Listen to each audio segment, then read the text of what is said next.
নমস্কার বন্ধুরা, কেমন আছেন? আশা করি সবাই ভালো আছেন।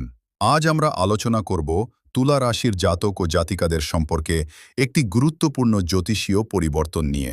দীর্ঘদিন ধরে দেবগুরু বৃহস্পতি বক্রী অবস্থায় থাকার কারণে আপনারা নানা বাধা ও সমস্যার সম্মুখীন হয়ে এসেছেন।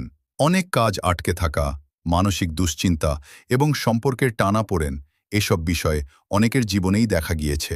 বন্ধুরা, সুখবর হলো 11 মার্চ দেবগুরু বৃহস্পতি মার্গী সোজা গতিতে হবেন।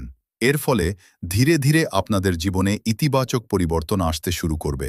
প্রিয় দর্শকবৃন্দ, আগামী প্রায় 3 মাস আপনারা মা তারার আশীর্বাদ লাভ করতে চলেছেন, যার ফলে জীবনের বিভিন্ন ক্ষেত্রে উন্নতির সম্ভাবনা তৈরি হবে।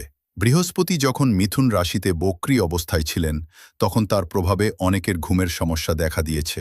কারো কারো টাকা পয়সা আটকে গিয়েছে, গুরুজন বা বন্ধুদের সঙ্গে মনোমালিন্য হয়েছে।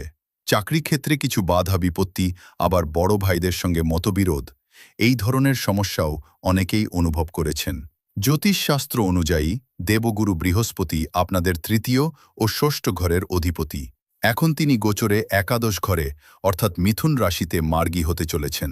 এর ফলে বেশ কিছু শুভ ফল পাওয়ার সম্ভাবনা তৈরি হচ্ছে। এই সময় আপনাদের যোগাযোগ বৃদ্ধি পাবে এবং আটকে থাকা কাজ বা অর্থ পাওয়ার সম্ভাবনা তৈরি হবে। অনেকের জীবনে বিবাহের যোগ তৈরি হতে পারে। নতুন যানবাহন বা সম্পত্তি ক্রয় করার সুযোগও আসতে পারে।